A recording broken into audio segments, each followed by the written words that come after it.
महापरमहंसाय स्वादित चरण कमल चिन्ह मकरंदाय भक्तजन मानस निवासाय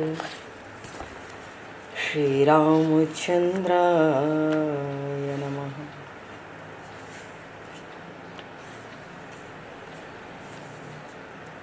वंदे विदेहतनया पदपुंडरीकं केशौरसौरभसमाहत योगिचेतं हन्तुं प्रतापमनिशं मुनिहंससेव्यं सन्मानशालिपरिपीत परागपुञ्जम्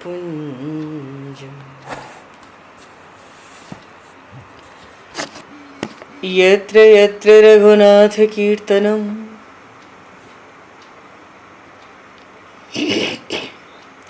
तत्र तत्र कृतमस्तकाञ्जलिं बाष्पवारि परिपूर्णलोचनं मारुतं नमत राक्षसान्तकं कुन्द इंदुसमदेह उमारमण करुणायन जाहि दीन परनेह करहु कृपा मर्दन मयन।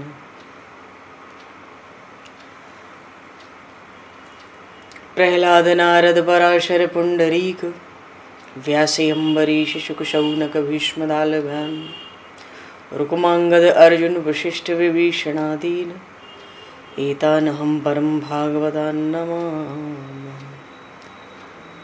श्री सीतानाथ समारंभां श्री रामानन्दार्य मध्यमाम् अस्मदाचार्य पर्यन्तां वन्दे गुरु परम्पराम्।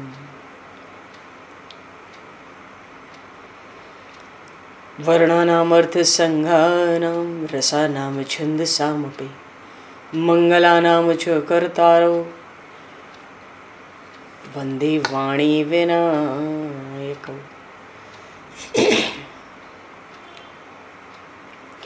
नान्यास्पृहा रघुपते हृदये स्मदीये सत्यं वदामि च भवान् किलान्तरात्मा भक्तिं प्रयक्ष रघुपुङ्गवनर्वरां मे कामादिदोषरहितं कुरु मानसं च। भक्त भक्ति भगवंत गुरु चतुर्नाम वपु एक तिनके पद वंदन के नाशहि विघ्न अनेक। बंधु तुलसी के चरण जिनकी न्यो जग काज कल समुद्र घोरत लगो प्रगट्यो सप्त जहान। श्री गुरु चरण सरोज रज निज मन मुकुर सुधार वर्णो रघुवर विमल यश जोदायक फलचार। हरिशरण श्री राम जय राम जय जय राम श्री राम जय राम जय जय राम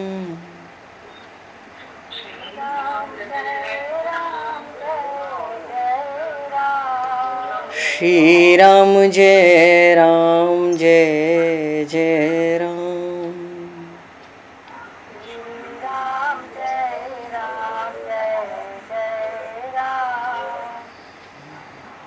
जय सिया राम जय जय हनुमान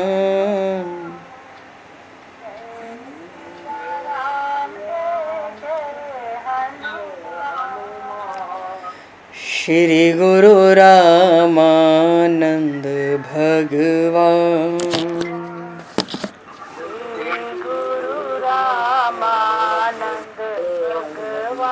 श्री गुरु रामानंद भगवान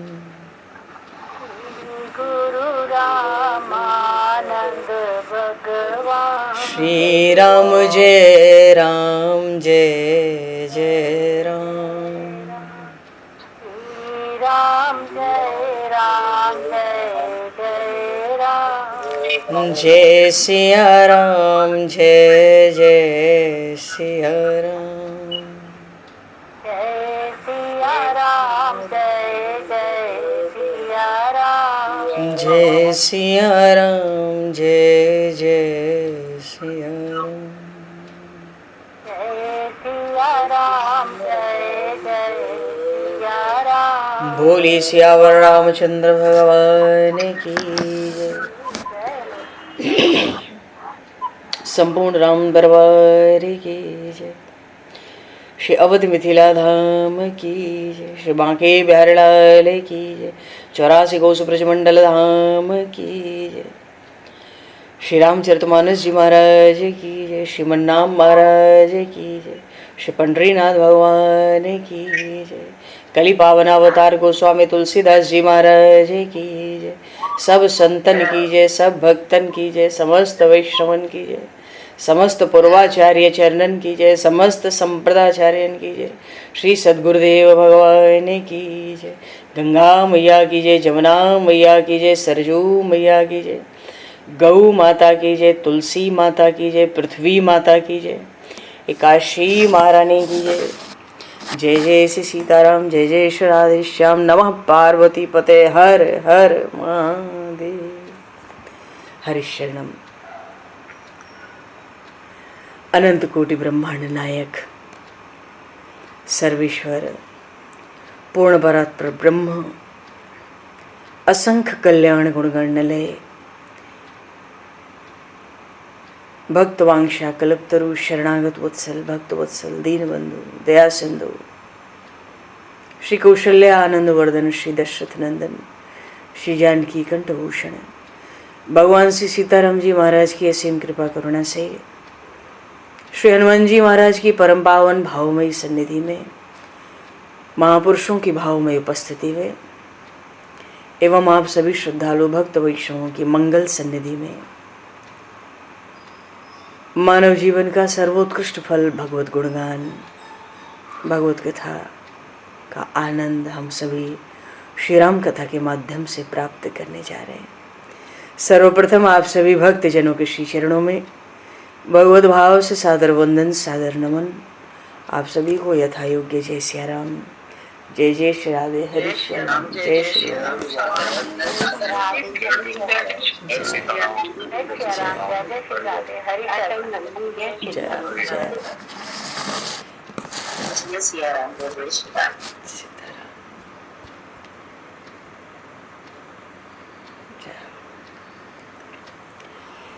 श्री रामचंद्र चरणों मनसा स्मरामि।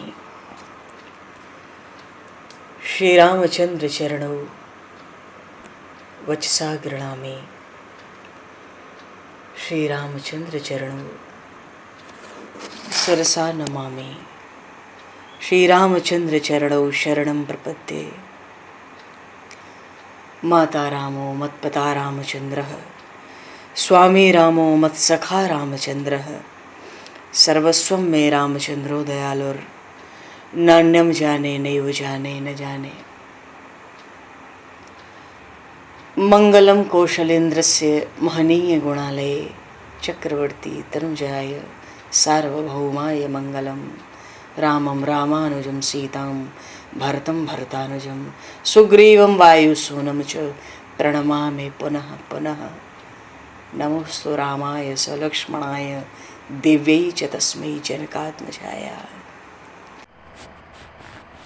पूर्व प्रसंग में श्री रामचरितमानस में गोस्वामी श्री तुलसीदास जी महाराज ने विभीषण जी की शरणागति का कीर्तन किया। पर ये जो शरणागति है प्रभु की, ये ऐसा एक दुर्लभ तत्व है, ऐसा दुर्लभ तत्व है। थोड़ा सा इस शरणागति के तत्व पर भी आज हम लोग थोड़ा चिंतन करेंगे।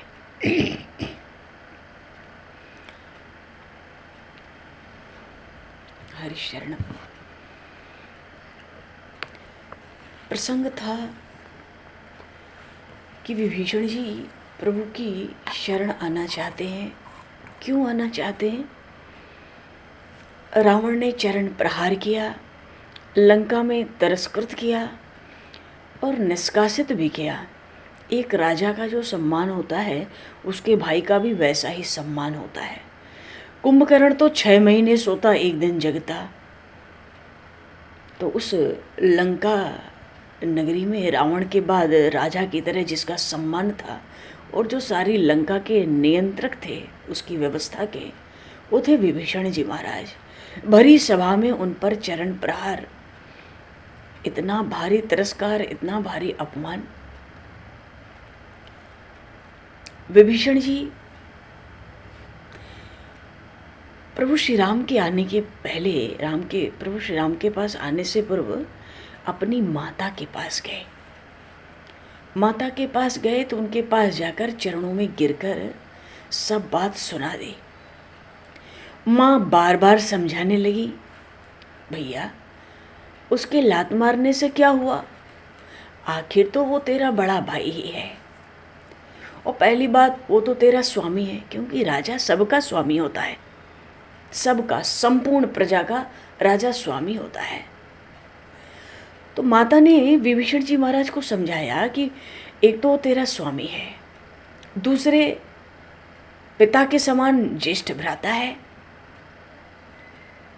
बड़ा भाई शास्त्र में पिता के समान कहा गया, और उस सब के ऊपर राक्षस कुल का वो तिलक है, तो उसके तो अपमान करने में भी तेरा बड़ा सम्मान ही है। माता देखती है विभीषण बहुत ही खिन्न है, चेहरा बिल्कुल लटका है, उदास है। बड़े सत्कार से, सरलता से माता ने विभीषण जी को समझाना चाहा। माता कहती, भैया इस समय क्रोध करने से तो बड़ा भारी दोष है, और तो यदि अपने बड़े भाई के चरण प्रहार को सह लेगा, समझकर सह लेगा, तो तेरी सब प्रकार भलाई है। हाँ, यहाँ से विमुख होकर यदि लंका से तू राम की शरण चला जाए तो थोड़ी सी भलाई तो अवश्य है। फिर भी यदि इस लोक की, संसार की रक्षा के लिए कर सको,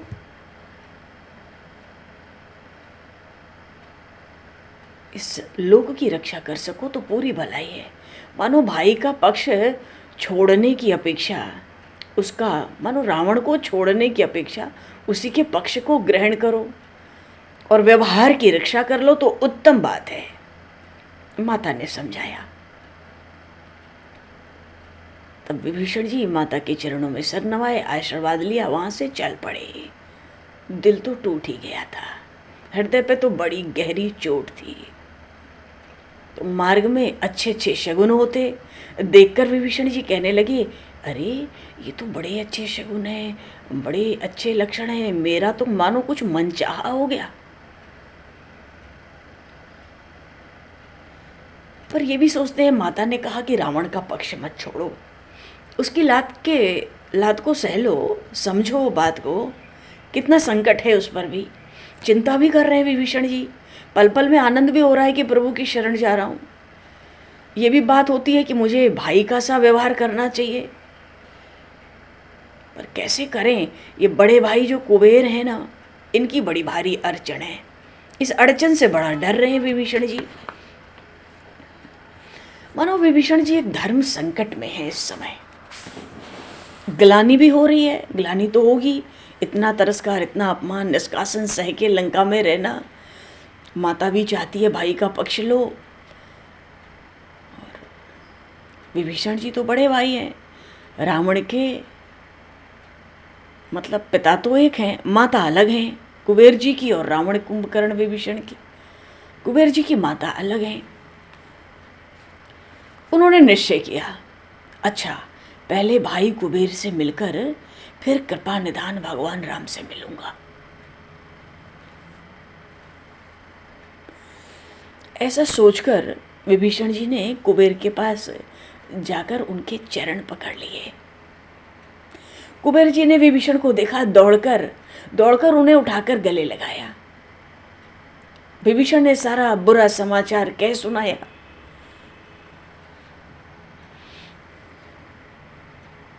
तो सुमेरु पर्वत पे कुबेर जी मिले थे। अधिकांश देवताओं के लोग तो सुमेरु पर्वत पर ही बसे हुए हैं।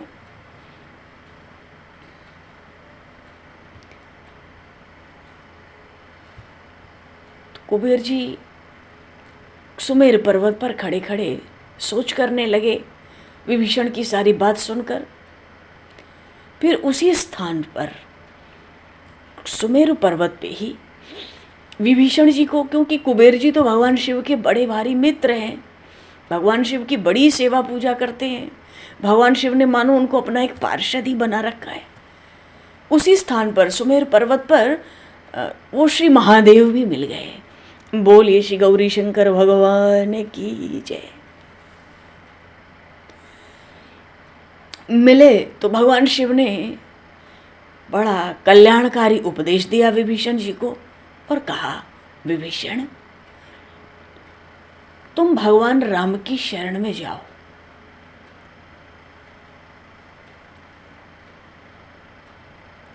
इसमें कोई शुभ दिन देखने की आवश्यकता नहीं है।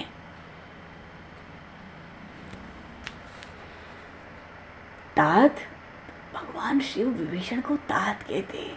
विभीषण अभी बड़ा दीन है ना, बहुत दुखी है दिल में। भगवान शिव कहते, देखो जिसका नाम, अरे दुख क्लेश का अगर समंदर भी हो तो उन प्रभु श्री राम का नाम उस क्लेश के समुद्र को भी सोख लेता है, अगस्त की तरह। तो उनके पास पहुंचने के लिए मेरा उपदेश मानकर तुम किसी प्रकार की विचार किए बिना, कोई तैयारी किए बिना प्रभु श्री राम की शरण में तू चला जा। सुनकर विभीषण जी प्रसन्न होकर चल दिए। मार्ग में तरह तरह के शुभ शकुन होने लगे। ऐसा लगा विभीषण जी को मानो कोई कंगाल मणियों की ढेरी लूटने के लिए जाता हो। बोली श्री भक्तवत्सल भगवान की जय।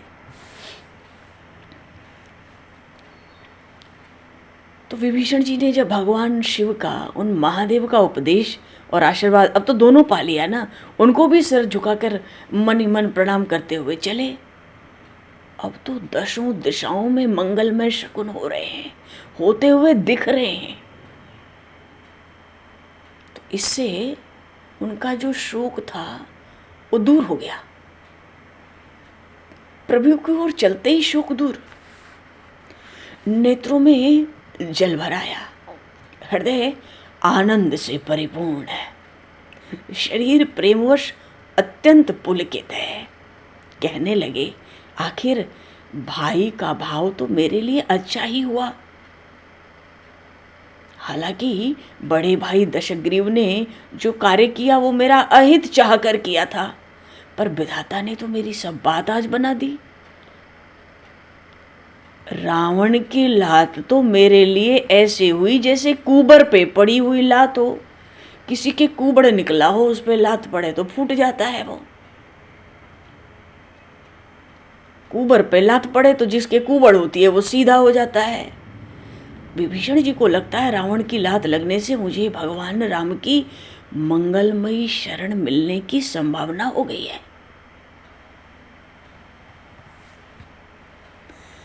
यदि ऐसी बात न होती तो वो श्री महादेव जी कुबेर के घर मिलकर हृदय में मेरा कल्याण, मेरा हित विचार कर ऐसी बात क्यों कहते?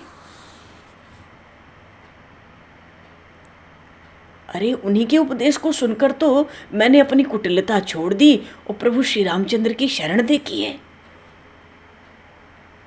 वो तो कृपा के सिंधु हैं भगवान शिव, त्रिशूलधारी हैं, अनायास ही मेरे अनुकूल हो गए और मुझे बड़ा आनंद देने वाला मार्ग दिखला दिया। मानो उन महादेव ने अपना दीन जन जानकर मुझ दास को आदरपूर्वक अपना लिया।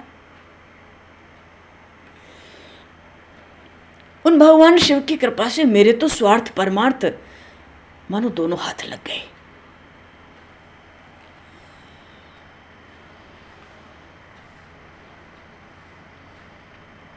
दोनों ही। अच्छा, अब उनको कभी कभी ये भी लगता है कि मैं स्वप्न देख रहा हूं, कि ये सब प्रत्यक्ष ही हो रहा है। बड़ा भारी सुख मिल रहा है विभीषण जी को। कहते हैं मेरे गुरु तो शंकर भगवान और मेरे स्वामी सीतापति श्री राम और मेरे हितकारी हनुमान जी। अब इन तीनों से मिलूंगा।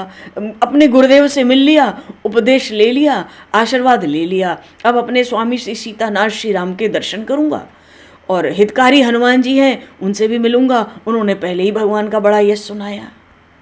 अब मुझे और करना ही क्या है। आनंद में भर गए विभीषण जी। मानो अब तो अघा कर वो फल मिलेगा। फल की सीमा ही मिल गई, खूब अघा जाऊंगा। नहीं तो कौन जानता था मैं महान विषय सुख में पड़ा हुआ, विषयों की लालसा से परेशान होता हुआ कहां जाकर मरता लंका में। अब तो मैं अभय होकर अभय की दुंदुभी बजाऊंगा और श्री रघुनाथ जी का ही भजन करूंगा। अहो, अब मैं गरीब निवाज भगवान राम की उन चरण कमलों को जाकर देखूंगा,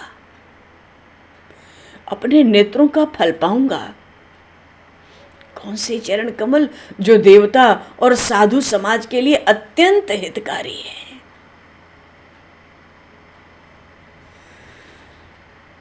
क्योंकि वो भगवान राम तो बीते हुए सुख को वापस देने वाले हैं, अंत तक रक्षा करने वाले हैं, बेड़ी बात को बना देने वाले हैं।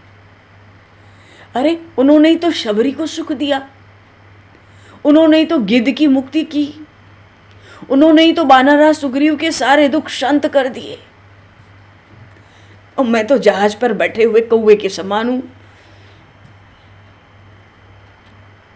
मेरे लिए तो दूसरा कोई आश्रय नहीं है। तो मैं तो जहाज पे बैठा मानो कौवा हूं और रावण तो बाज की तरह जाने कब झपट ले मुझे, वैसे ही तिरस्कृत करके निकाल चुका है लंका से। तभी तो मैं उस रावण से पीड़ित होकर उन्हीं प्रभु श्री राम की सुखदायक चरण कमलों की शरण में आया हूं। वे तो सदा से ही अपने भक्तों की लज्जा रखने में समर्थ हैं। वो प्रभु श्री राम शरणागतों के दुख को दूर करने वाले हैं।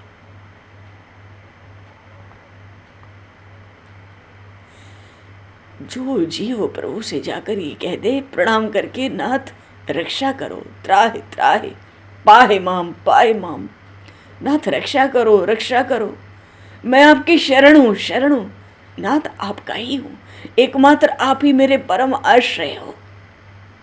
इतना कहते ही तो कितना अत्यंत कोई निकम्मा जीव भी हो, वो तो शरणागत पालक है, जीव को शरण में लेते ही हैं। बोलिए श्री शरणागत वत्सल भगवान की जय। विचार करते जा रहे हैं मार्ग में, मंत्री साथ में है। मैं तो अब महाराज राम के पास जाऊंगा। मैं तो अब सब प्रकार का सुख और स्वार्थ त्याग दूंगा और वही उपाय करूंगा जिससे मेरे स्वामी श्री राम को मैं प्रिय लगूं। और मुझे शरण में आया सुनकर मेरे स्वामी शीघ्र ही बुला लेंगे। पर मैं तो बहुत सकुचाऊंगा ना, इतनी भारी वानर सेना और मैं इतना दीन तिरस्कृत निष्कासित। प्रभु का तो स्वभाव है शरणागत की रक्षा, उसको बुला लेना, अपना लेना, पर मुझे कितना संकोच होगा सबके बीच में। लेकिन कुछ भी हो,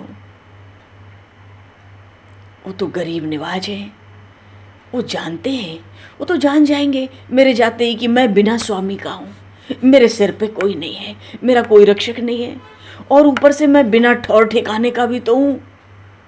ऐसा जान के वो जरूर मेरी रक्षा करेंगे।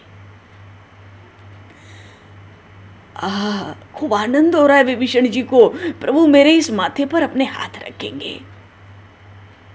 अरे उससे बढ़कर और कौन लाभ होगा जिससे मैं अगाऊंगा? मैं तो अघा जाऊंगा। संसार तो स्वप्नवत है। अब मैं किसी वस्तु को अपना नहीं समझूंगा, मैं तुच्छ लोभ लालच में नहीं लुभाऊंगा। मैं तो कहूंगा प्रभु बलिहारी जाऊं, मैं तो आपके टुकड़े खाकर रहूंगा। आप बिना मोल ही, अब तो बिना मोल ही आपके हाथ बिक जाऊंगा। अब तो मैं प्रभु के उतरे हुए वस्त्र पहनूंगा, उनकी बची हुई जूठन खाऊंगा। वानर सेना के पास पहुंचे। विभीषण जी के मंत्री ने रघुनाथ जी से आकर कहा, देखो 100 करोड़ तो रामायण है, बड़े मीठे मीठे प्रसंग हैं, थोड़ा थोड़ा प्रसंगों में भेद रहता ही है, अंतर रहता है। कल्प भेद हरि कथा सुहाए, भांति अनेक मुनि सन गाए। कहते हैं विभीषण जी के मंत्री ने श्री रघुनाथ जी से आकर कहा, हे कृपा सिंधु, रावण का छोट मानो दूत बनकर विभीषण का कोई एक मंत्री उन्हीं विभीषण जी का दूत बनकर प्रभु श्री राम के पास आया और आके कहा, हे कृपा के सागर, रावण का छोटा भाई निष्कपट भाव से आपके चरणों की शरण में आया है। वो तो विषाद के समंदर में डूब रहा है इस समय।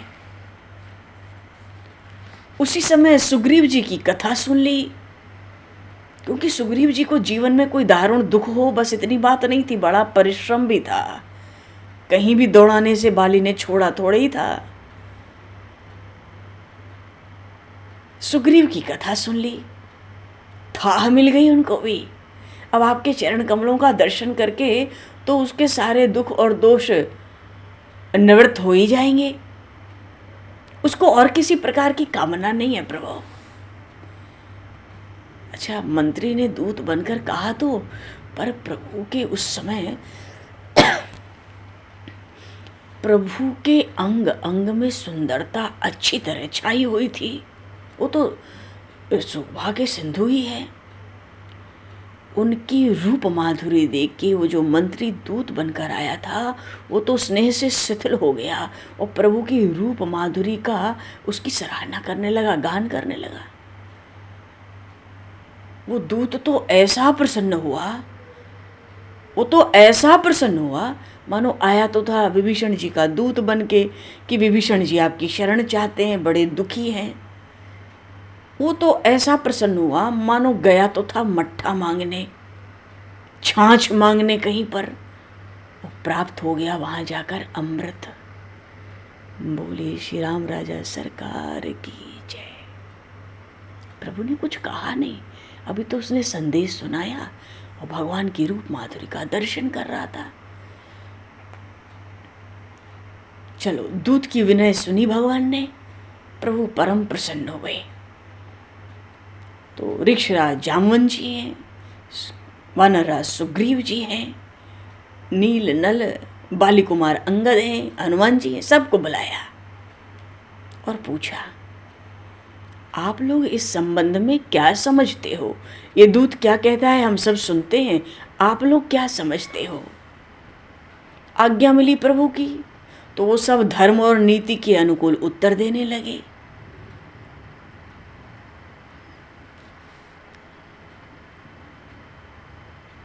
बोलते हैं कि प्रभु वो महाबलवान और उसका भाई है विभीषण, बड़ा बलवान है, रावण का भाई है। और रावण ने तो मोह के बस ही शत्रुता का बीज बोया है, मानो जानबूझकर उसने आपके साथ शत्रुता की है। हम लोग को तो सावधान रहना चाहिए। परंतु भगवान की भुजाएं कैसी हैं? दीवार की तरह हैं। जैसे चारों ओर दीवार हो तो कैसे उसके अंदर हम सुरक्षित रहते हैं, तो भगवान की भुजाएं तो दीवार की तरह हैं, आश्रितों की रक्षा करने के लिए।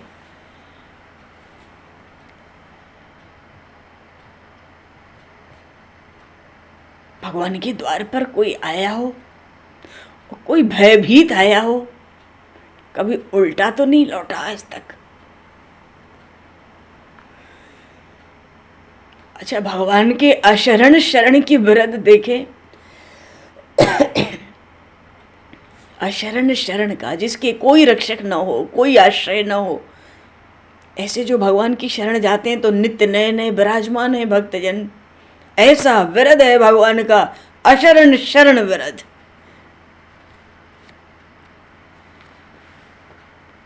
प्रभु हृदय से हंस गए, सब स्तुति करने लगे प्रभु की। मानो प्रभु हंसे, हंसकर हृदय में, भीतर हंसे, हृदय में हंसकर हनुमान जी से कहने लगे, हनुमान, मुझे तो विभीषण अच्छी बुद्धि का दिखता है, साधु मालूम पड़ता है, इसका चित्त भी शुद्ध दिखता है, सुहृदय ही है, सुहृदय ही जान पड़ता है। क्योंकि हनुमान जी ने कुछ नहीं कहा था पहले। तब हनुमान जी ने उन कृपा सिंधु भगवान से कहा, प्रभु नाथ, मैं आपकी बलिहारी जाऊं, आपसे बढ़कर इस विषय में और कौन जान सकता है? अरे कहीं अंधेरा भी सूर्य के सामने टिकता है क्या? तो जो छली कपटी है मेरे स्वामी, वो तो आपके सामने आ भी नहीं सकता। ये तो भयभीत है। अब अच्छा हो चाहे बुरा हो, अब इसका स्नेह और आदर पूर्वक आप पालन कीजिए, या जैसा करना उचित हो वो अपने धनुष बाण से ही पूछ लीजिए। क्योंकि धनुष बाण जो आपके हैं ये तो स्वभाव से ही दुष्टों का नाश करने वाले हैं और साधु जनों के प्रतिपालक हैं। सीधे टेढ़े दो उनको है हरि हाथ निभा।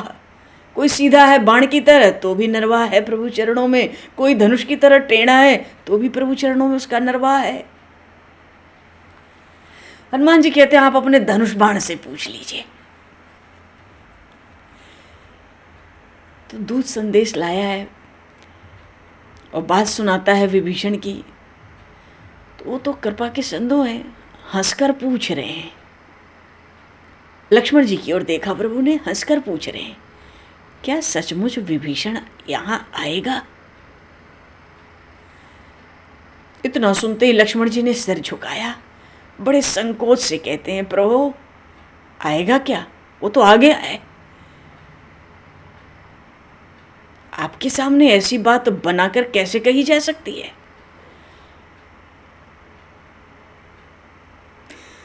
देखो लक्ष्मण जी को बहुत दिल में तो दुख था ना कि मेरे स्वामी को वनवास हुआ।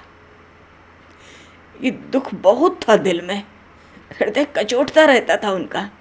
तो जब अवसर मिलता ना, भगवान की स्तुति करते भाट की तरह, जैसे बड़े बड़े राजाओं के दरबार में भाट बंदीजन बिरदावली सुनाते हैं। जब लक्ष्मण जी को अवसर मिलता प्रभु का भाट की तरह स्तुति करने लगते। लक्ष्मण जी को अवसर मिला तो कहते हैं, भला रावण के शत्रु को रखने वाला त्रिभुवन में आपके सिवाय और कौन है? मानो अब तो रावण ने विभीषण से शत्रुता कर ली, चरण प्रहार करके भगा दिया, तो दोनों भाई में तो शत्रुता हो गई। तो क्या रावण के इस शत्रु विभीषण को 3 लोक 14 भुवन में किसी की सामर्थ्य कोई रख लेगा? सब तो ऐसे ही रावण से मरे मराए हैं, उसके नाम से थर थर कांपते हैं, दिन में खा नहीं पाते, रात को सो नहीं पाते। तो भला रावण के शत्रु को रखकर कौन रखेगा? एक रघुनाथ जी को छोड़कर ऐसा कौन है तीनों लोकों में जो अपनी प्रतिष्ठा रख ले? क्योंकि रावण ने तो त्रिलोकी में, त्रिभुवन में किसी की भी प्रतिष्ठा नहीं रहने दी। उसने सबको बस में कर लिया, सबको कष्ट पहुंचाया, पीड़ा दी, बलपूर्वक उसने सबको वश में किया था। तो रावण ने तो किसी की भी प्रतिष्ठा करते कोई इज्जत मान सम्मान छोड़ा ही नहीं उसने। क्या हालत कर रखी है एक एक देवताओं की। तो कोई प्रतिष्ठित तो है ही नहीं। फिर रावण के शत्रु को कोई रावण से शत्रुता करे, वो देवता तो कभी शत्रुता भी नहीं किए, फिर भी उसने किसी की इज्जत नहीं छोड़ी, किसी का मान सम्मान नहीं छोड़ा, किसी के पास कोई प्रतिष्ठा नहीं बची, किसी के सिर पे पगड़ी नहीं है। तो ऐसी स्थिति में रावण के शत्रु को एक आपको छोड़कर ऐसा कौन है तीनों लोक में जो अपनी प्रतिष्ठा रख सके? कौन कर सकता है? क्यों हे नाथ, मेरे स्वामी, आपके यहाँ तो उसकी कुछ नहीं चलती। इसी से विभीषण आपकी शरण में आए हैं। प्रभु प्रसन्न हुए। लक्ष्मण जी की इस युक्ति को सुनकर सारी जो वानरों की सभा थी ना, प्रशंसा करने लगी। और जो दूत प्रभु को संदेश सुना रहा था विभीषण जी का, उसको भी लक्ष्मण जी की वाणी मन में बहुत प्यारी लगी। क्योंकि सच्ची बात है, वो दूत तो जानता ही है मंत्री रावण ने सबकी क्या स्थिति कर रखी है, और आज से नहीं, न जाने कब से। उसी समय लक्ष्मण जी महाराज को प्रभु श्री राम ने आज्ञा दी, उसको शीघ्र बुला लाओ। बुला लो, आया है तो। अब विभीषण जी को लेने लक्ष्मण जी और हनुमान जी चले। बड़ी प्रसन्नता से मिले, बड़ी प्रसन्नता हृदय में। देखो, ऐसे ऐसे दीन भयभीत प्रभु की शरण न हमें तो भगवान का दीन वत्सल, दीन बंधु, दीन जन तारक गुण कैसे प्रकट होगा? जिनका कोई रक्षक नहीं, कोई आश्रय नहीं, ऐसे जीव यदि प्रभु की शरण न हमें तो भगवान की शरणागत वत्सलता कैसे गाई जाएगी? उसका वृद्धि कैसे रहेगा? अरे भक्त से ही तो भगवान है। भक्तों के बिना भगवान क्या है?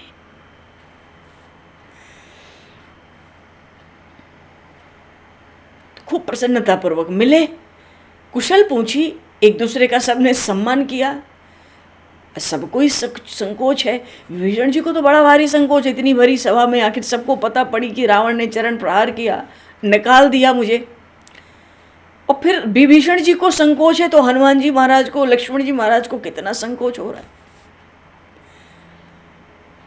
लक्ष्मण जी बोले, पधारिए। हनुमान जी कहते हैं, भगवान की आज्ञा हो गई, कृपा के सिंधु और रघुनाथ जी आपको बुला रहे हैं।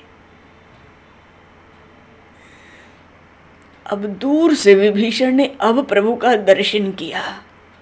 जब पता पड़ी कि प्रभु बुला रहे हैं, विभीषण जी को लगा अब मैं दर्शन का अधिकारी हुआ। अब विभीषण जी ने दर्शन किया, और दर्शन ऐसा था मानो प्रभु जब दर्शन कर रहे थे विभीषण जी, ऐसा लगा मानो प्रभु उनको अभय का वरदान दे रहे हैं। क्योंकि विभीषण बहुत भयभीत हैं। रावण का निकाला कहाँ जाके ठौर ठिकाना पाएगा सृष्टि में? नहीं पा सकता, कहीं संभव नहीं है। रावण इतना अनाचारी है, इतना क्रूर है। प्रभु का दर्शन करके मानो निर्भय हो गए। ये तो अभय का वर दे रहे हैं, वरदान दे रहे हैं। और उस मुखारविंद पर ऐसी शांति, प्रभु के मुखारविंद पर विभीषण जी को कैसी शांति दिखी, मानो हजारों हजारों चंद्रमाओं के समान शांति है। तेज भी खूब था प्रभु की श्री अंग कांति का, मानो अरबों सूर्य का भी तेज फीका पड़ता है। और कोई भक्त आवे तो भक्तों के लिए तो एक माता पिता की कौन कहे जी, करोड़ों माता पिताओं के समान भगवान हितकारी हैं। कोई शत्रु यदि प्रभु की ओर देखा तो देखे तो शत्रुओं के लिए तो करोड़ों अग्नियों के समान है। बड़ी भारी कोमलता है प्रभु में। अपने भक्त, कोई भक्त आवे और उसके पास गुण हो धूल के कण के बराबर, तो पर्वत के समान समझकर सकुचा जाते हैं। और अपना पर्वत के समान उससे भी बढ़कर गुण हो तो भगवान उसको धूल के कण की तरह समझते हैं। प्रभु तो शरणागतों की रक्षा जी कैसे करते हैं? अपनी भुजाओं में भर के, अपनी भुजाओं से प्रभु शरणागतों की रक्षा करते हैं। और जो प्रतिज्ञा कर लेते हैं तो प्रतिज्ञा में एकदम पक्के हैं शरणागत की रक्षा के। सकृदेव प्रपन्नाय तवास्मिति च याचते, अभयम सर्वभूतेभ्यो ददामि तद्व्रतम मम। प्रतिज्ञा में पक्के, सदा के लिए व्रत है शरणागत की रक्षा। एक बार कोई आके कह दे नाथ आपका हूं, आपकी शरण हूं, अरे वेद भी उनका गुण गाते हैं। और वो ही प्रभु आज विभीषण जी देखते हैं अपने कर कमलों से सुंदर धनुष और तरकस और बाण सुधार रहे हैं।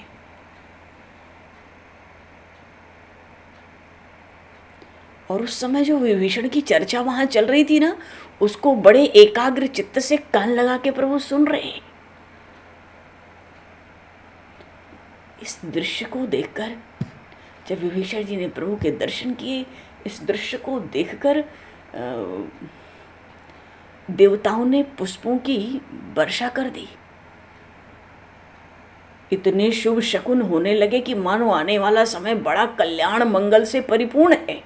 विभीषण जी ने देखा देवता पुष्पों की वृष्टि कर रहे हैं, ये तो बड़ा सुहावना समय है।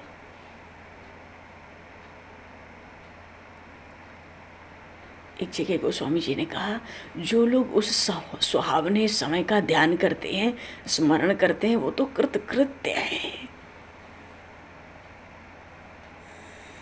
वो कृतकृत्य है। राम ही करत प्रणाम निहारिके, भगवान राम को दर्शन किया, विभीषण जी ने प्रणाम किया। और जब विभीषण जी ने प्रणाम किया ना, तो प्रभु अपना जो विरध है ना शरणागत के पालन का, उसका स्मरण करके आनंद और प्रेम से परिपूर्ण होके उमग कर उठे। प्रभु के रोम रोम में पुलकावली छाई। अरे ऐसे भक्त ना हो तो हमें शरणागत वत्सल कौन कहेगा। विभीषण आया है, रावण से युद्ध होना है, मेरी भार्या को उठा कर ले गया है, उसका भाई विभीषण तिरस्कृत होकर भयभीत होकर दीन होकर आया है। प्रभु ऐसे आनंद में उठे। उमंगने का अर्थ होता है भीतर ही भीतर, मानो समंदर की आनंद की लहरें उठे, पर वो भीतर ही रहे, बाहर प्रकट ना हो, उमंग कर उठे। और प्रभु को ऐसी स्थिति में देख के वो विभीषण, उधर तो विभीषण विदेह हो गए, मानो शरीर की सुध बुध नहीं रही, और इधर प्रभु श्री राम अपने को भूल कर प्रिय भाई भरत की तरह भुजा फैलाकर उन विभीषण से खूब अच्छी तरह मिले।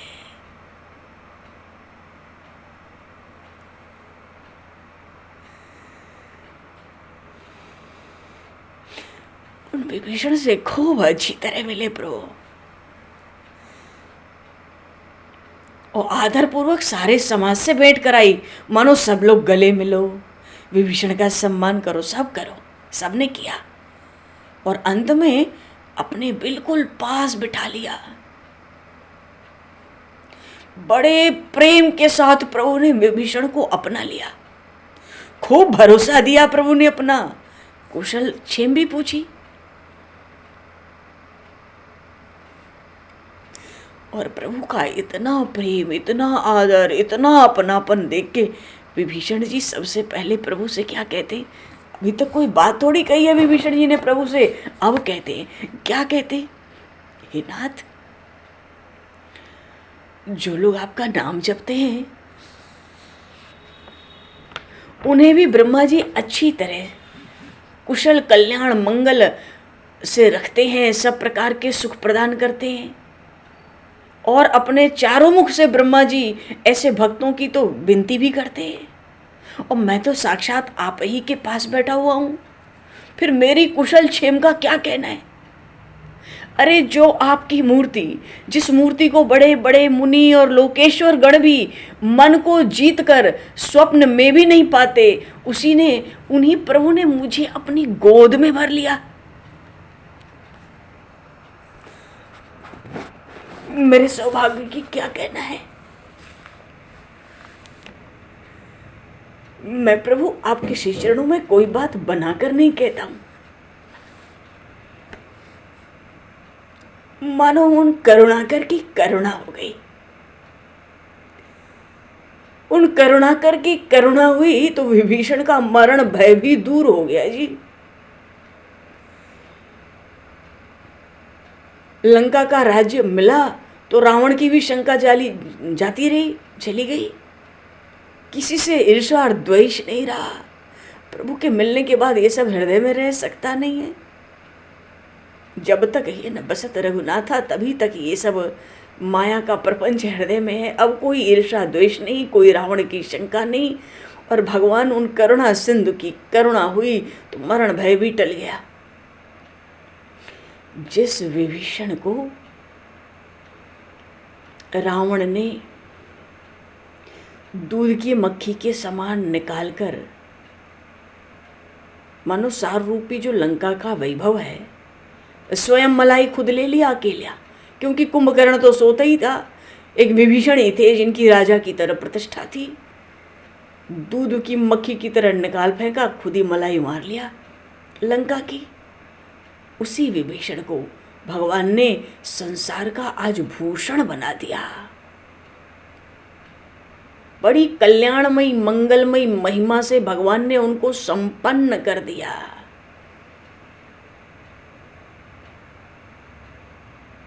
भगवान के भजन की बड़ी भारी महिमा। उस समय ब्रह्मा विष्णु महेश, बड़े बड़े मुनि सिद्धगण सब उस विभीषण के भाग्य की प्रशंसा करने लगे।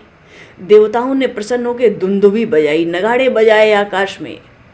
हृदय में प्रसन्न होकर सबने जय जयकार की। बार बार पुष्पों की वृष्टि आरंभ हो गई। अरे भगवान ने विश्वामित्र जी या जनक जी या वो शिला के रूप में जो अहिल्या जी हैं, सबका संकट दूर किया। परशुराम जी का जो आतंक था पृथ्वी पर, उसको भी नष्ट किया। वो पक्षी जटायु या वो हिरण मारीच या कहो वो भीलनी शबरी या ये निशाचर विभीषण, बिना पूंजी के इन सब की उन्नति हो गई प्रभु चरणों में। कोई धन कोई कमाई नहीं थी इनके पास। भाव यह है कि युग युग में प्रभु के करोड़ों दिव्य कर्म हैं। ये कोई नया कार्य नहीं है प्रभु का। भक्तों के हृदय में प्रभु के भजन की महिमा का उल्लास होता है। प्रभु की वो अत्यंत मनोहर मंगलमयी मूर्ति देखकर विभीषण जी तो दुख से शोक से हीन हो गए। प्रेम में आकर विदेह हो गए, शरीर की सुध नहीं। और प्रभु ने उनको अपनी दाहिनी ओर बैठाया था। दाहिनी ओर उसको बिठाने का होता है जो अपने से श्रेष्ठ हो। विभीषण जी को प्रभु ने दाहिनी ओर बिठाया। विभीषण जी अब उठे प्रभु की दाहिनी ओर से और प्रभु के सामने जाके बैठ गए। तो भगवान के सामने की जो बैठक है वो भी तो बड़ी सुखप्रद है। और वहाँ बैठ के अब तो भगवान की वो जो रूप माधुरी है ना, नख से शिख तक, उसको देख देख कर दर्शन कर करके आनंदित होने लगे। देखो, चाहते तो कुछ थे और हो कुछ और ही गया। जिस लंका को रावण ने करोड़ों बार अपने सिर काट काट कर अत्यंत कलेश उठाकर श्री महादेव जी से प्राप्त किया था, करोड़ों बार सिर काटता, तो काटते समय तो कष्ट होता ही होगा ना। उन महादेव की उपासना की, पूजन किया, तब प्राप्त किया। और वही भगवान ने विभीषण को अपना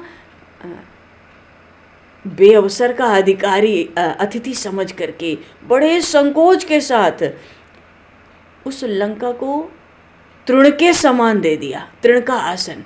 इतना संकोच हुआ लंका का राज्य देते समय, प्रभु को इतना संकोच हुआ जैसे कि कोई घर आ जाए और उसको हम घास फूस का आसन दें, बैठाने के लिए भी कोई आसन ना हो। तो कितना संकोच होता है एक सत्पुरुष को। आज लंका को देकर भगवान को ऐसा ही बड़ा भारी संकोच हो रहा है। मानो विभीषण को तो ऐसा दे रहा हूँ, कहने को तो राजा धीराज लोग कहते हैं, पर एक तृण के समान कोई आसन दे रहा हूँ मानो, ऐसा भारी संकोच। और फिर अतिथि भी कैसे हैं, बेअवसर के। पता थोड़ी था और ये कोई समय थोड़ी था विभीषण के इधर आने का। अभी तो सर पर युद्ध है सबके, तो अनवसर के अतिथि है। फिर भी भगवान ने इतने संकोच से उनको लंका के राज्य का दान दे दिया। प्रभु का प्रेम, उनका विश्वास, उनकी रीति, उनकी शोभा, ये सब समंदर के समान है।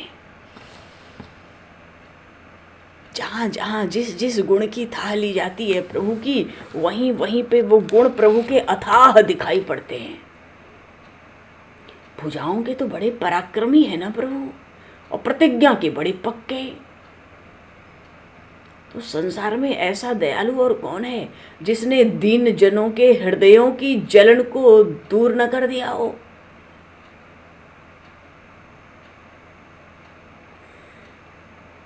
गोस्वामी जी ने तो जगह कहा कि इस संसार में उन श्री राम के सिवाय और किसका नाम जपने से पृथ्वी बिना बोए ही जम जाती है। मानो कोई पुण्य किए बिना ही पुण्यों का फल प्राप्त हो जाता है। आज विभीषण की बात सब प्रकार से बन गई जी। उन कृपालु श्री रघुनाथ जी ने उस विभीषण को काल से भी निर्भय कर दिया। रावण की क्या विसात है, क्या रावण की बात है, काल से भी निर्भय, और संसार का घोर त्रास भी नहीं रहा, भवसिंधु भी खत्म, मृत्यु पर भी विजय। और उन विभीषण को लक्ष्मण जी और हनुमान जी जैसे सखा मिल गए, भगवान शिव जैसे आज गुरु मिल गए, और उन कौशल राज किशोर कौशलेश्वर प्रभु श्री राम जैसे स्वामी मिल गए।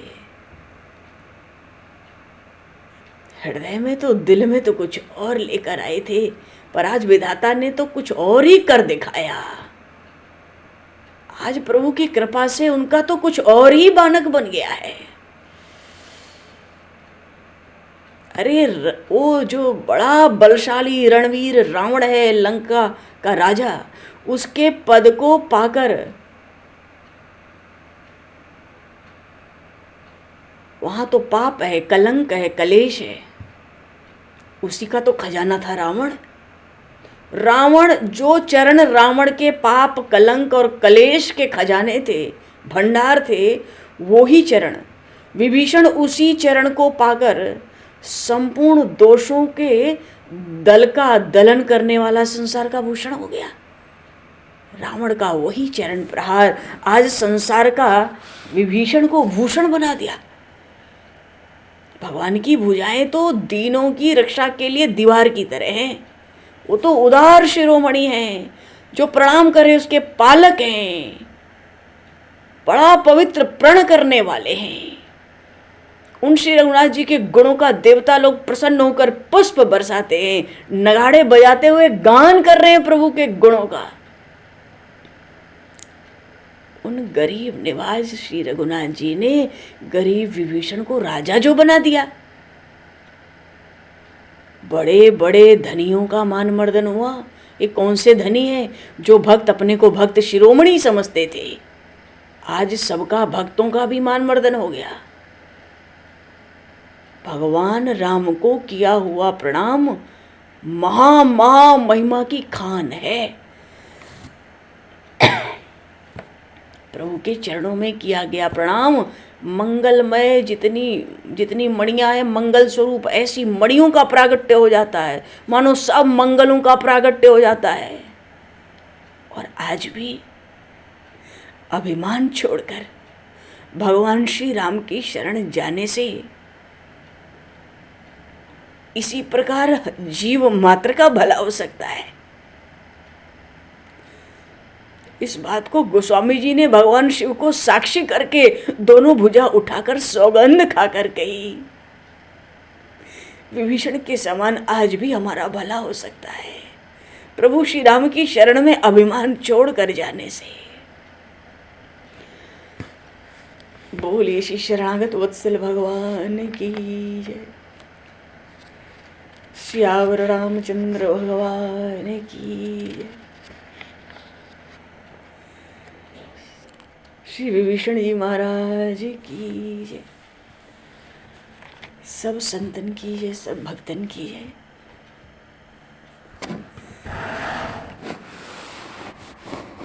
श्री हनुमान जी महाराज की जय। भगवान समय को दृष्टिगत करते हुए, हाँ समय हुआ ना, समय को दृष्टिगत करते हुए वाणी को विराम दिया जाए। प्रभु के नाम का कीर्तन दो पल ही सही। सीताराम हनुमान, सीताराम हनुमान, सीताराम हनुमान, सीताराम हनुमान, सीताराम हनुमान, सीताराम हनुमान, सीताराम हनुमान, सीताराम हनुमान, सीताराम हनुमान, सीताराम सीताराम हनुमान, सीताराम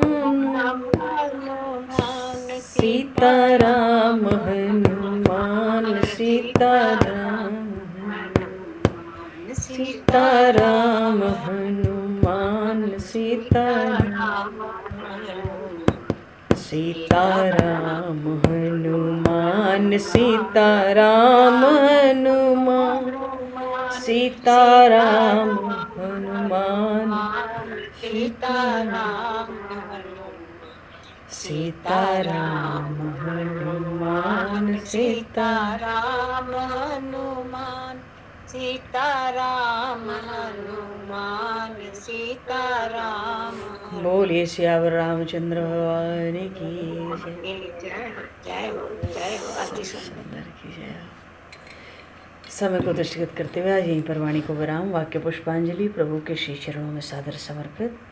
आप सभी को भी यथा योग्य जय सिया राम, जय जय श्री राधे, हरि शरणम, जय श्री गुरु जी, जय भगवान सीताराम, हरि शरण। जय जय।